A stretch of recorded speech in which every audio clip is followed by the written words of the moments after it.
बाकी लोग अपने अपने मामूलात में मसरूफ थे। कोई खास बात नहीं हुई थी, चुनाचे मैं आराम करने के लिए लेट गया, लेकिन मेरे ذہن में बहुत से सवालात चकरा रहे थे। लड़की की तरफ मैं जिस इरादे के तहत बढ़ा था वो पाया तकमील को नहीं पहुंच सका था, लेकिन मैंने भी फैसला कर लिया था कि उसे दोबारा तलाश करूंगा। मुमकिन है लड़की मेरे लिए कारआमद साबित हो। उसके अंदाज से किसी कदर मासूमियत का इजहार होता था, लेकिन उन्दू की बेटी ऐना आखिर है कौन, और ये मोजील कौन है? मोजील का मसला बुढ़ की आमद पर हल हो गया। उसने मुस्कुराते हुए अकब से मुझे मुखातिब किया था। उसे देखकर मैंने एक गहरी सांस ली। हूँ तो तुम्हें अपनी महबूबा से छुटकारा मिल गया? हाँ चीफ, इजाज़त लेकर आया हूँ, रात को फिर उसके पास पहुँच जाऊँगा। जल्दी ही मारे जाओगे? अगर मारा भी जाऊँ चीफ तो तुम्हारे लिए कुछ न कुछ करके ही जाऊँगा, इत्मीनान रखो। मैं कुछ मालूमात हासिल करके आया हूँ। कैसी मालूमात? इस तरफ आ जाओ, मैंने कहा और बुढ़ करीब आकर मेरे साथ बैठ गया। हाँ अब बताओ क्या मालूम हुआ? बहुत कुछ मालूम हुआ है चीफ। यहाँ कुर्बानी की रस्म भी अदा की जाती है, लेकिन कुर्बान सिर्फ वही लोग किए जाते हैं जो किसी भी तरह स्टीफन ब्रैकोटा के मुखालिफ होते हैं। और ये बात शायद तुम्हें मालूम करके हैरत हो कि स्टीफन ब्रैकोटा यहाँ मोजील के नाम से याद किया जाता है। ओह, मेरे ज़हन में एक छन्नाका सा हुआ। तो मुकामी बाशिंदे उसे मोजील कहते हैं? हाँ, एहतराम से, प्यार से, मोहब्बत से उसे मोजील ही कहा जाता है। वो यहाँ किस हैसियत से रहता है?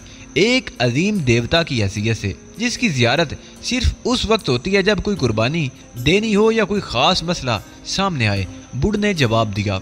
और ये तमाम मालूमात तुम्हें सानी से हासिल हुई? वाह चीफ, तुमने उसका नाम खूब याद रखा।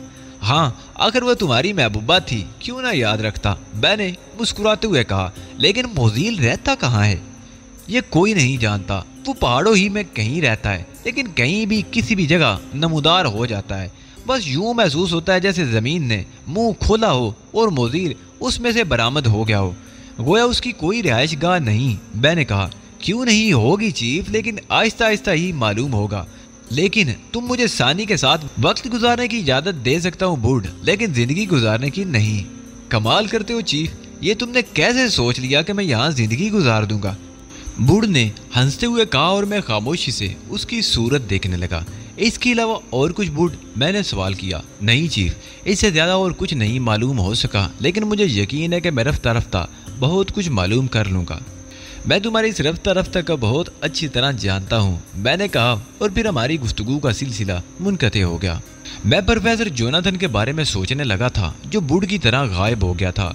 पहाड़ों की ओर से चांद ने सर उभारा तो बूढ़ मुझसे इजाज़त लेकर चला गया। उसे अपनी महबूबा के पास पहुंचना था। प्रोफेसर जोनाथन का अभी तक कोई पता नहीं था। चुनाचे मैं भी आराम करने लेट गया और ना मालूम कब मुझे नींद आ गई। दूसरी सुबह उनमें से किसी का इंतज़ार किए बगैर मैं इस छोटी सी झील की जानिब चल पड़ा जो पहले दिन मैं देख चुका था। जब मैं झील के नज़दीक पहुंचा तो तकरीबन 9 बज रहे थे और हकीकत की बात यह थी कि वो लड़की झील में तैराकी कर रही थी। गालिबन ये काम भी उसके रोज़ के मामूलात में से एक था। उसने जो लिबास इस वक्त पहना हुआ था वो तैराकी के लिए मौजूद था। उसका लिबास भी मेरे लिए हैरत का सबब था। मैं झील के किनारे जा खड़ा हुआ। वो पानी में किसी मछली की मानिंद तैर रही थी और बेहद हसीन लग रही थी। भीगे हुए बाल शानों से चिमटे हुए थे। यक बार की उसने सर उभार कर मुझे देखा तो उसके हल्क से एक हल्की सी चीख निकल गई और वो फिर तैरना भूलकर मुझे देखने लगी। मैं खामोशी से हाथ बांधकर खड़ा मुस्कुराती निगाहों से उसे देखता रहा। दफातन वो तीर की तरह किनारे की तरफ आई और उसीले अंदाज में मेरी शक्ल देखने लगी। तुम यहाँ क्यों आए हो? तुमसे मुलाकात करने, मैंने जवाब दिया। मगर मैं तुमसे नहीं मिलना चाहती। क्यों, कोई गलती होगी मुझसे? नहीं, मैं अजनबियों से बेतकल्फी नहीं बरतती, लेकिन मैं सारी रात तुम्हें ख्वाब में देखता रहा हूँ। मैंने नहायत मासूमियत से अफसुर्दा लहजे में कहा। क्यों देखते रहे हो? पागल हो तुम? हाँ शायद था, नहीं हो गया हूँ। ओह, हमाकत की बातें मत करो। क्यों मुसीबत का शिकार हो रहे हो? मैं कहती हूँ मोजील को अगर ये बात मालूम होगी तो जानते हो तुम्हारा अशर क्या होगा? जो भी होगा मुझे उसकी परवाह नहीं, लेकिन मुझे मोजील के आदमियों से नफरत है। मेरा बाप भी उनसे नफरत करता है, समझे? अब तुम उसके बदले में हम दोनों को चाहे मौत के घाट उतार दो, लेकिन मैंने हकीकत कही है। हालांकि मेरा बाप कहता है कि मुझे सच से गुरेज करना चाहिए, लेकिन तुम खुद सोचो, मैं सच से गुरेज कैसे कर सकती हूँ? کیا تمہارا باپ موزیل کے آدمی کو پہچانتا ہے؟ میں نے سوال کیا۔ ہاں کیوں نہیں، وہ وچ ڈاکٹر ہے، لڑکی نے جواب دیا۔ تو پھر مجھے اس کے پاس لے چلو۔ اگر وہ یہ کہہ دے کہ میں موزیل کا آدمی ہوں تو پھر تم لوگ میرے ساتھ جو دل چاہے سلوک کر سکتے ہو۔ لڑکی میری اس پیشکش پر تھوڑی دیر تک سوچتی رہی، پھر بولی، اگر تم موزیل کے آدمی نہیں ہو تو پھر انگریزی کیسے بول لیتے ہو؟ یہ بات تو میں تمہارے بابا کو ہی بتاؤں گا۔ تو پھر چلو، مگر ٹھہرو، کیا تمہارے پاس کوئی ہتھیار ہے؟ نہیں۔ تم چاہو تو میری تلاشی لے سکتی ہو۔ نہیں، میں تمہارے سارے بدن کو ہاتھ نہیں لگاؤں گی، آؤ میرے ساتھ چلو۔ لڑکی مجھے ایک راستے پر لے چلی جو درختوں کے درمیان سے ہو کر گزرتا تھا۔ دور سے دیکھنے پر یہ درخت بالکل آپس میں جڑے ہوئے محسوس ہوتے تھے اور یہ اندازہ ہوتا تھا کہ ان کے درمیان سے گزرنے کا کوئی راستہ نہیں ہوگا، لیکن نیچے ہی نیچے کافی جگہ تھی۔ اوپر درختوں کی شاخوں نے آپس میں گتھ کر چھت کسی شکل اختیار کر لی تھی۔ ہمیں اس درختوں کی سرنگ سے گزرتے ہوئے کافی دور نکل آئے۔ اس سفر کا اختتام ایک ایسے جھونپڑے پر ہوا جو زمین سے صرف 4 فٹ اونچا تھا، لیکن جب ہم اس چھوٹے سے دروازے سے گزر کر اندر پہنچے تو معلوم ہوا کہ وہ اندر سے گہرا تھا اور اس طرح اس کی چھت کافی بلند ہو جاتی تھی۔ اس حیرت انگیز جگہ پہنچ کر میں نے حیرانی سے ادھر ادھر دیکھا اور لڑکی نے ایک اور گہرے سوراخ کی طرف اشارہ کیا جو یقیناً کسی پتھریلے غار کا دہانہ تھا، گویا یہ جھونپڑا تہ در تہ تھا۔ میں اس سے اندر داخل ہوا اور ایک بڑے وسیع و عریض حال نما غار میں پہنچ گیا، جہاں میں نے ایک شخص کو دیکھا اور اسے دیکھ کر میری آنکھیں شدت حیرت سے پھیل گئی۔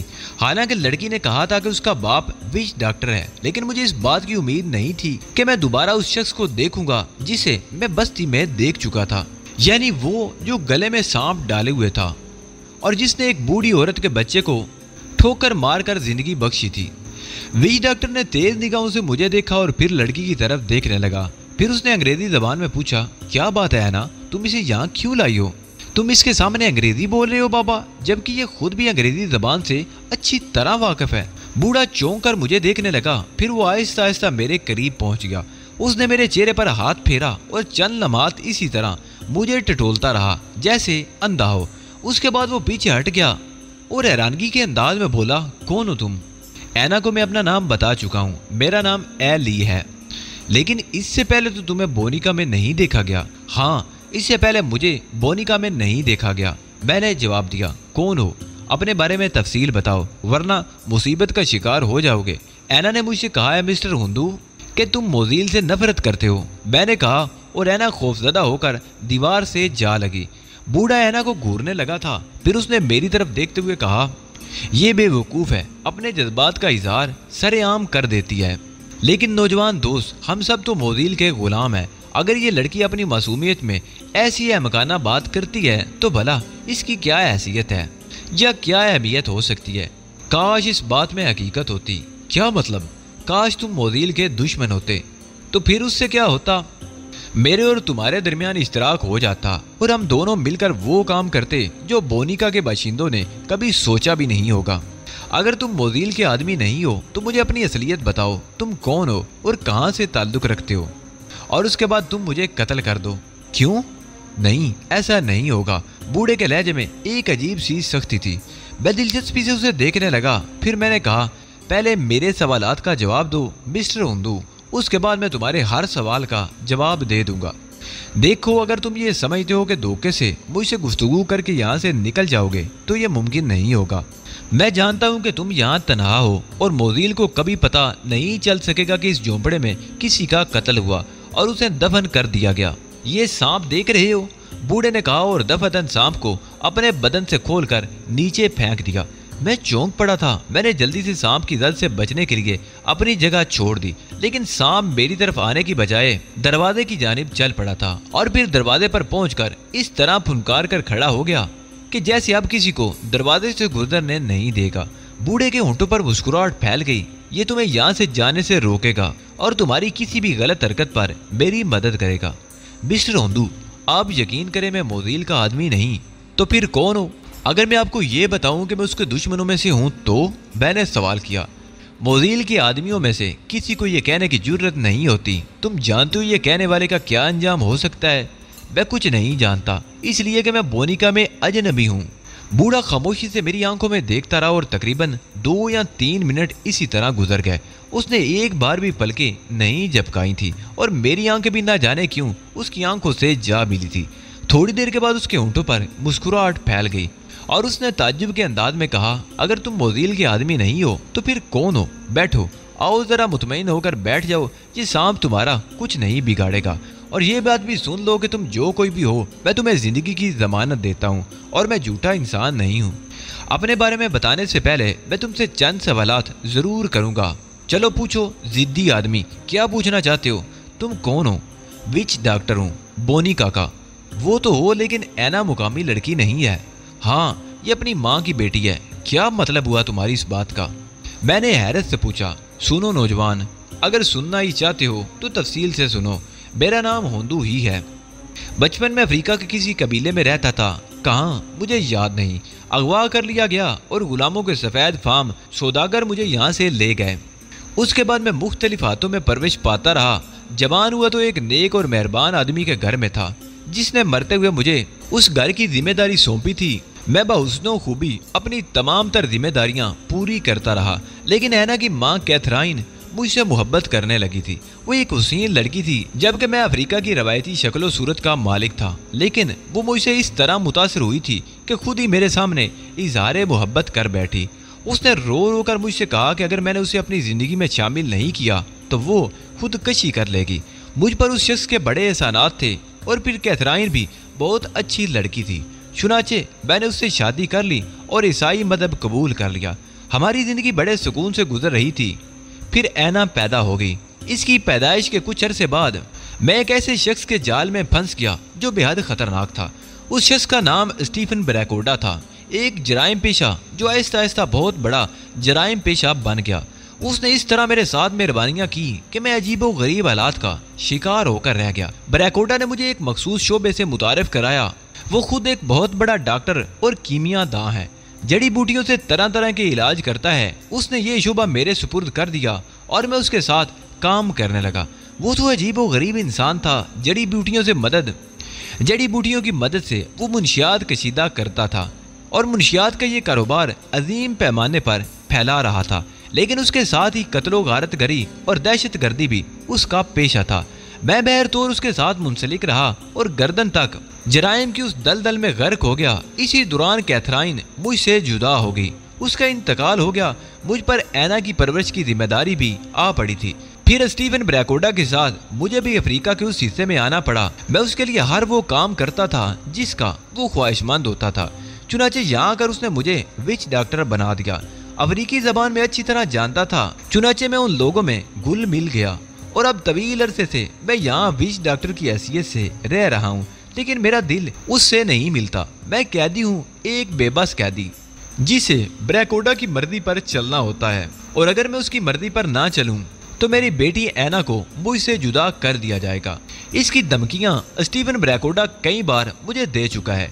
ये है मेरी मुख्तसर सी दास्तां, और इसीलिए ऐना भी उससे नफरत करती है, जिसे मोजील कहा जाता है। मुकामी लोग उसे मोजील के नाम से पुकारते हैं। मेरी कहानी तुमने सुन ली नौजवान, लेकिन मेरे दिल की इज़राब का शायद तुम्हें अंदाज़ा ना हो। अगर तुमने अपने बारे में नहीं बताया तो यकीन करो मैं इंसान से जानवर बन जाऊंगा। नहीं डियर हुंदू, तुम्हें जानवर बनने की ज़रूरत नहीं। मैंने तुम्हारी कहानी पर पूरी तरह यकीन कर लिया है और मैं तुम्हें अपने बारे में वो सब कुछ बता दूंगा जो शायद कोई मुझसे कभी नहीं पूछ सकता, ख्वाह वो मेरे पूरे बदन की खाल उतार फेंकता। होंदू हैरत से मुझे देखने लगा। फिर उसने कहा, तुम ये बताओ तुम हो कौन? स्टीफन ब्रैकोडा का बदतरीन दुश्मन और उसकी हलाकत के लिए यहाँ आने वाला, मैंने कहा। होंदू के चेहरे पर अजीब से तासरात फैल गए। दफातन उसने जमीन को उंगली से 2-3 बार खटखटाया।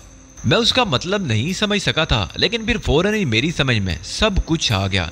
दरवाजे पर चौकीदार की तरह अलर्ट सांप फूंड डालकर आहिस्ता आहिस्ता रेंगता हुआ होंदू के करीब पहुंच गया। होंदू ने उसे हस्बे साबिक अपने बदन से लपेट लिया।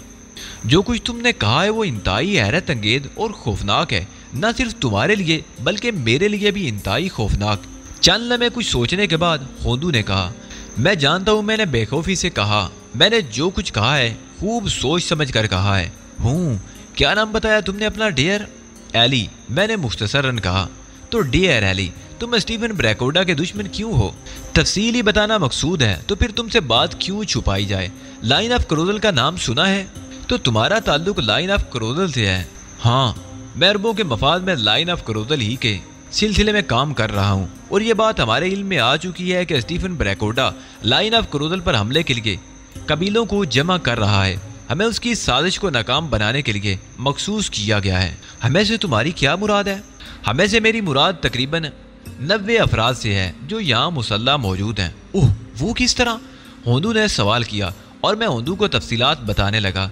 होंदू अगर ये समझता था कि मैं यहाँ तनहा हूँ और वो मुझे हलाक कर देगा, तो मुझे भी अपने खुदा पर एतमाद था कि अगर होंदू मेरे लिए खतरनाक निकला तो मैं उसे इस सांप समेत हलाक कर सकता हूँ। लेकिन इस वक्त अंदर से ये आवाज़ उभर रही थी कि होंदू गलत इंसान नहीं है और उसे अपने साथ शामिल करना मेरे लिए नेक फाल साबित होगा। मुझसे तफसील सुनने के बाद होंदू देर तक गर्दन झुकाए खामोश बैठा रहा। उसके चेहरे पर कशमुकश के आसार नजर आ रहे थे। जब ये खामोशी तवील हो गई तो मैंने खुद ही उससे सवाल किया, किस सोच में डूब गए होंदू? बड़ी उलझन में डाल दिया है तुमने मुझे मिस्टर एली। सोच रहा हूँ कि उसके बाद मुझे क्या करना चाहिए। आया स्टीफन ब्रैकोटा को तुम्हारे बारे में इतला देकर उसकी निगाहों में इज्जत और एतमाद हासिल करूं, या जिंदगी के इस भयानक रास्ते की जानिब तुम्हारे साथ कदम बढ़ा दूं जो मौत का रास्ता भी साबित हो सकता है? यकीन करो नौजवान दोस्त, मुझे अपनी जिंदगी की बिल्कुल परवाह नहीं, लेकिन कैथराइन जो जिम्मेदारी मेरे सुपुर्द कर गई है मैं उसे बहुसन खूबी पूरा करना चाहता हूँ। मैं अपनी बेटी को बेहतर मुस्तकबिल की जानिब गामजन देखना चाहता हूँ। ऐना मेरी जिंदगी का अव्वल व आखिर है। ऐना मेरी जिंदगी का अव्वल व आखिर है, और अगर मैं उसे एक उसी जिंदगी देने में कामयाब हो गया तो समझूंगा कि मैंने अपना फर्ज पूरा कर दिया। लेकिन हुंदू, तुम अच्छी तरह जानते हो कि स्टीफन ब्रैकोटा के चक्कर में फंसने के बाद तुम्हारे लिए ये मुमकिन नहीं होगा। तुम्हें और तुम्हारी बेटी को जिस जहन्नुम में डाल दिया गया है, इस जहन्नुम से निकालना आसान काम नहीं होगा। स्टीफन ब्रैकोटा जब तक जिंदा रहेगा तुम्हें अपने जाल में फांसे रखेगा। इस किस्म के मुजरमों के बारे में कम अज कम तुम्हें इस बात का अंदाजा भी होगा कि जब ये किसी को अपना मुकम्मल राजदार बना लेते हैं तो फिर उसकी जिंदगी में उसका पीछा नहीं छोड़ते। क्या ये मुमकिन नहीं हो सकता होंदू कि तुम स्टीफन ब्रैकोटा से निजात हासिल करने की कोशिश करो? मैं? होंदू बेबसी के अंदाज में हंसा। क्या ये मेरे लिए मुमकिन है कि मैं स्टीफन ब्रैकोटा से निजात हासिल कर लूँ? हाँ, मुमकिन है। मकसद के हुसूल के लिए मेहनत और हिम्मत की ज़रूरत होती है। दुनिया के किसी भी इंसान को तुमने उस वक्त तक कामयाबी की तरफ सफ़र करते देखा है जब तक कि वो उसके लिए ज़िंदगी की बाजी ना लगा दे। होंदू पुर ख्याल अंदाज में गर्दन हिलाने लगा था। फिर उसने कहा, मैं खुद भी इस ज़िंदगी से तंग आ गया हूँ। मैं जुर्म की दुनिया का इंसान नहीं। जड़ी बूटियों की शनाख्त में मुझे काफ़ी महारत हासिल हो चुकी है। और नौजवान, तुम यकीन करो कि जड़ी बूटियाँ अपने अंदर हैरत अंगेज असरात रखती हैं। उनका इल्म बड़ा दिलचस्प और अनोखा है। मैं इस सिलसिले में स्टीफन ब्रैकोटा को बहुत बड़ा आदमी समझता हूँ कि जड़ी बूटियों की शनाख्त में वो अपना सानी नहीं रखता, और उसी की बुनियाद पर उसने बहुत से काम किए हैं। उसके अलावा उसने ऐसे लोगों को अपने जाल में फांसा हुआ है जो बेहतरीन किस्म के साइंसदान हैं और वो उसके लिए काम करते हैं। तुम खुद सोचो कि अफ्रीका की ये नीम वैशी कबाइल, बल्कि वैशी कबाइल जिनमें बेशुमार ऐसे हैं जिन्होंने जिंदगी में जंगलों और पहाड़ों के अलावा कुछ नहीं देखा। जंगली जानवरों का शिकार करना और खुद उनका शिकार होना ही इनकी जिंदगी का मामूल रहा है। अगर उनके सामने ऐसे अजूबे पेश कर दिए जाएं जो तुम शायद बोनिका में देख चुके हो, तो क्या वो इन अजूबों के ज़ेरे असर नहीं आ जाएंगे? हाँ, वो इन अजूबों के तहत दुनिया के हर काम कर सकते हैं। कुर्बानी की रस्म उन लोगों के लिए बड़ी अहमियत रखती है और बहता हुआ खून उनकी ज़िंदगी में बड़ी नुमायाँ कदरें रखता है। चुनाचे स्टीफन ब्रैकोटा ने यहाँ कुर्बानी की रस्म भी राइज कर रखी है और उन लोगों को वो बुत के सामने चबूतरे पर कुर्बान कर देता है जो किसी भी तरह उसकी मर्जी के खिलाफ चलने की कोशिश करते हैं। ऐसे लोग कुर्बानी के लिए बेहतरीन तसव्वुर किए जाते हैं। बहरतौर एली, अगर तुम अपने तौर पर यह कार्रवाई करना चाहते हो तो मुझे भी अपना शरीक ही समझो। मैं तुम्हारी हर उस जिद्दोजहद में शामिल होने के लिए तैयार हूँ। एक बेबस और तन्हा इंसान कभी कुछ नहीं कर सकता, लेकिन अगर तुम अपने साथ एक माकूल तादाद जान निसारों की रखते हो और मुनज़्ज़म तरीके पर काम करना चाहते हो तो मैं समझता हूँ कि मेरे लिए इससे बेहतर मौका और कोई नहीं हो सकता। तुम होंदू को अपना साथी समझो और सुनो, जो कुछ मैं कह रहा हूँ पूरे खुलूस से कह रहा हूँ। इस पर शक न करना वरना मुझे दुख होगा। नहीं होंदू, मैंने भी तुम्हें अपनी ज़िंदगी के सबसे अहम राज से सिर्फ इसलिए आगाह किया है कि मेरा दिल इस बात की गवाही दे रहा था कि तुम मेरे लिए एक अच्छे इंसान साबित होगे। چھوڑو، اب ان تمام باتوں کو ہمارے درمیان ابتدائی گفتگو مکمل ہو چکی ہے۔ یہ بتاؤ، یہاں آنے کے بعد اب تک جو جائزہ تم نے لیا ہے اس میں سے اپنے لیے راستہ بنانے کی کیا گنجائش نکالی ہے؟ ابھی تک تو کچھ نہیں کر سکا ہندو، میں صرف جائزہ ہی لے رہا ہوں اور جائزہ لیتے ہوئے ہی تم تک پہنچا ہوں۔ تمہارے پاس تقریباً 90 افراد ہیں اور تم کہتے ہو یہ مسلح ہے، حالانکہ مسلح لوگوں کی آمد پر یہاں خاص طور سے نگاہ رکھی جاتی ہے۔ افریقی قبائل اپنے روایتی ہتھیار لے کر تو یہاں آ سکتے ہیں، لیکن اس سے زیادہ کی اجازت نہیں دی جا سکتی، جبکہ اسٹیفن بریکوڈا کے پاس بہترین آتشی ہتھیاروں کے ذخائر موجود ہیں۔ میں نے ہندو کو بتایا کہ ہم ہتھیاروں کو کس طرح نئی شکل دے کر یہاں تک لائے ہیں۔ ہندو نے دلچسپی سے آنکھیں پھاڑتے ہوئے کہا، واہ، میں تو ان ہتھیاروں کو دیکھنے کا اشتیاق اپنے دل میں پا رہا ہوں۔ اب ان باتوں کو چھوڑو ہندو، مجھے یہ بتاؤ کہ اسٹیفن بریکوڈا نے جو سونے کا بت تیار کیا ہے وہ کیا حیثیت رکھتا ہے؟ وہ سونے کا بت نہیں بلکہ ایک مخصوص قسم کی دھات سے بنایا گیا ہے، جس کا اوپری حصہ بھورے پتھر کا بنا ہوا محسوس ہوتا ہے، لیکن اس دھات کے نیچے اسٹیفن بریکوڈا نے انتہائی مہارت سے یہ انتظام کر رکھے ہیں کہ وہ اندر سے روشن ہو جائے۔ بہت سے جنریٹر یہاں زیر زمین نصب کیے گئے ہیں جن سے بجلی سپلائی ہوتی ہے، اور اس کے ساتھ ساتھ ہی آتش بازی کے ذریعے رنگین پھولوں کا انتظام کیا گیا ہے جو بت کے ہاتھ بکھرتے ہیں، اور اگر وہ کبھی غصے کا اظہار کرتا ہے تو اس کے ہاتھوں سے شعائیں نکلتی ہوئی محسوس ہوتی ہیں۔ اس کے لیے ہاتھ کی انگلیوں کے خلا میں ٹارچیں نصب ہے جو آن ہونے کے بعد مختلف رنگوں کی روشنی خارج کرتی ہیں۔ جدید دنیا کے لیے تو یہ شعبدہ بازی کوئی حقیقت نہیں رکھتی، لیکن افریقہ کے وحشی اور توم پرست قبائل اسے بڑی اہمیت دیتے ہیں۔ اچھا، اب ایک اور اہم سوال مسٹر ہندو۔ ہاں پوچھو۔ اب کسی بھی سلسلے میں کوئی تردد نہ کرو، جو کچھ مجھے معلوم ہے میں تمہیں بتانے کے لیے تیار ہوں۔ اسٹیفن بریکوڈا کہاں رہتا ہے؟ پہاڑوں میں۔ تم نے مشرقی حصے میں پہاڑوں کا ایک سلسلہ دیکھا ہوگا، وہ اسٹیفن بریکوڈا کا مسکن ہے، اور اسی کے نیچے اس کا تمام کارخانہ حیات ہے۔ وہیں پر اس نے اپنی مشینیں نصب کر رکھی ہیں، اور میں تمہیں سب سے اہم بات جو بتانے والا ہوں وہ یہ ہے کہ اسٹیفن بریکوڈا نے زیر زمین سرنگوں کے جال بچھا رکھے ہیں۔ سرنگوں کے یہ جال میلے دیکھے ہوئے ہیں، اور ان کے پوائنٹس کے بارے میں تمہیں بتا سکتا ہوں جہاں سے داخلی راستے ہیں۔ وہ پوائنٹ کہاں کہاں ہیں؟ ٹھہرو، میں تمہیں زمین پر نقشہ بنا کر دکھاتا ہوں۔ پھر وہ ایک چھوٹی سی لکڑی سے زمین پر لکیریں کھینچ کر مجھے بونیکا کے گرد و نواح کے بارے میں تفصیل بتانے لگا، اور اس نے مجھے وہ جگہ بھی اچھی طرح ذہن نشین کرا دی جہاں سرنگوں کے راستے نکلتے تھے۔ اسٹیفن بریکوڈا کی اپنی رہائش گاہ کے عقب میں ایک بڑا سا چٹیل میدان ہے، ہندو نے کہا۔ اوپر سے دیکھنے والوں کو وہ بالکل گھاس کا میدان معلوم ہوتا ہے۔ اس حصے میں جانے کی کسی کو اجازت نہیں، بس یوں سمجھو وہیں اسٹیفن بریکوڈا کی مستقل رہائش گاہ ہے۔ سرنگوں کے اس جال میں داخل ہونے کے بعد تم بہت سے ایسے مقامات پر پہنچ جاؤ گے جو اسٹیفن بریکوڈا کے نزدیک بہت اہم ہے۔ ایک سرنگ اس بت کے نچلے حصے تک بھی جاتی ہے اور اس کے قدوں میں جا کر ختم ہوتی ہے۔ بت کے اندر سے گزر کر اوپر جانے کا راستہ ہے، اور اس کے آخری سرے تک پہنچ کر بت کی آنکھوں تک جا سکتے ہو، اور ان آنکھوں سے تم بونیکا کے اطراف میں پھیلے ہوئے دور دور تک کے مناظر دیکھ سکتے ہو۔ بت کے قدموں کے نیچے جو چھوٹا سا غار ہے اور جہاں سے اندر جانے کا راستہ ہے، وہیں وہ جنریٹر نصب ہے جو بت کو روشن کرتے ہیں، اور وہیں سے وہ آوازیں بھی نشر کی جاتی ہیں جو بونیکا والوں کے لیے دیوتا کی آوازیں ہیں۔ وہاں تک پہنچنے کا راستہ ایک غار سے گزرتا ہے، اور اس غار کے آس پاس بہت زیادہ پہرا نہیں ہوتا۔ دراصل اسٹیفن بریکوڈا کو اپنی زیر زمین دنیا پر بڑا ناز ہے، اور اس کا خیال ہے کہ وہاں تک کسی انسان کی رسائی ناممکن ہے۔ خوب، اچھا، اب ایک اور سوال۔ ان سرنگوں میں اگر کسی اجنبی شخص کو دیکھ لیا جائے تو اس کے ساتھ کیا سلوک کیا جاتا ہے؟ اسے ہلاک کر دیا جاتا ہے، کیونکہ اجنبیوں کو وہاں جانے کی اجازت نہیں ہے۔ سرنگوں کے جو پوائنٹس ہیں وہاں پہرا رہتا ہے، بعض جگہ رہتا ہے، بعض جگہ نہیں بھی رہتا۔ میں نے کہا نا کہ وہ سرنگوں کے اس نظام سے بے حد مطمئن ہے، اور اندرونی راستوں پر اسے کسی بیرونی آدمی کے آنے کا خطرہ نہیں رہتا۔ اپنی دانش میں وہ یہاں انتہائی محفوظ ہے، اور اس نے بڑے غور و خوض کے بعد اس علاقے کا انتخاب کیا ہے۔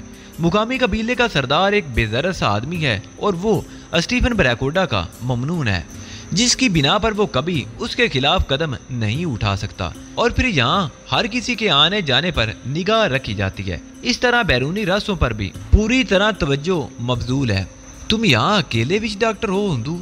نہیں، بے شمار افراد میری شکل اور میرے ہی اولیاء کے قبیلے میں گشت کرتے پھرتے ہیں اور ضرورت مندوں کی حاجت پوری کرتے ہیں۔ ان کی تعداد کتنی ہوگی؟ میرے خیال میں تقریباً 27۔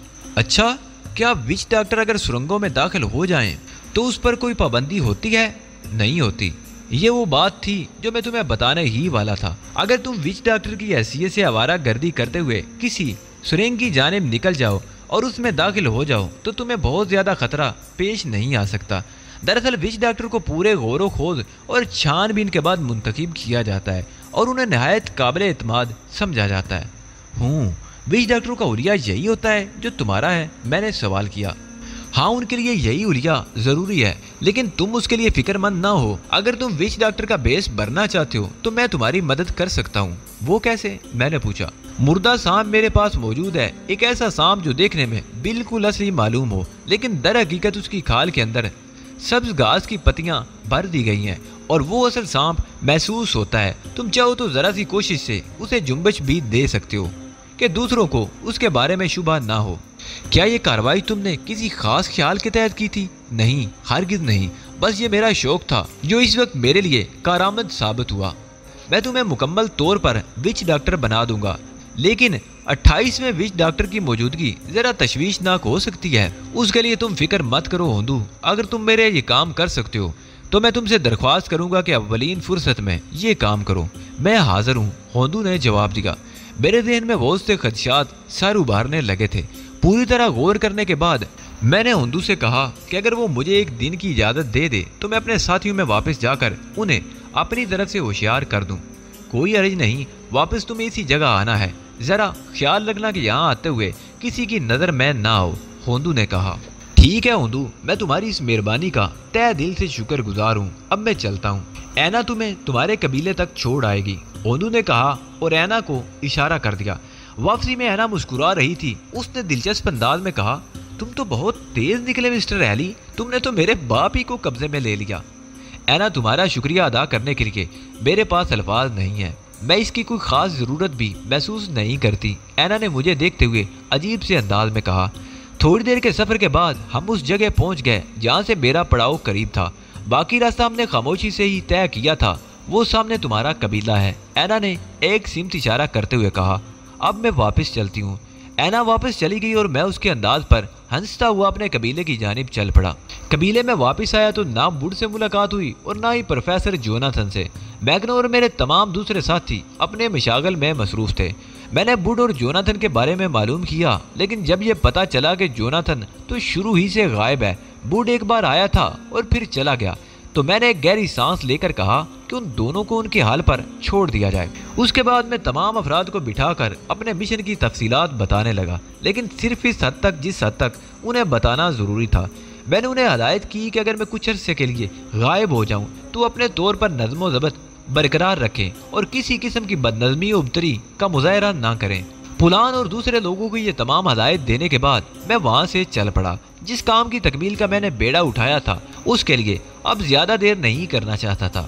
خود ہوندو کو اس بات کی امید نہیں تھی کہ میں رات کے اس حصے میں اس کے پاس پہنچ جاؤں گا۔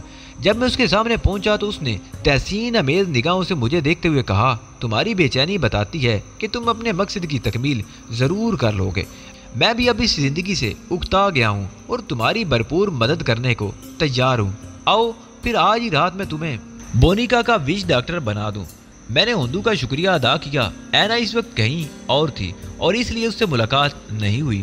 ہوندو نے عجیب قسم کی جڑی بوٹیوں کے عرق سے میرے بدن کی رنگت تبدیل کرنا شروع کر دی اور کافی دیر تک وہ اپنی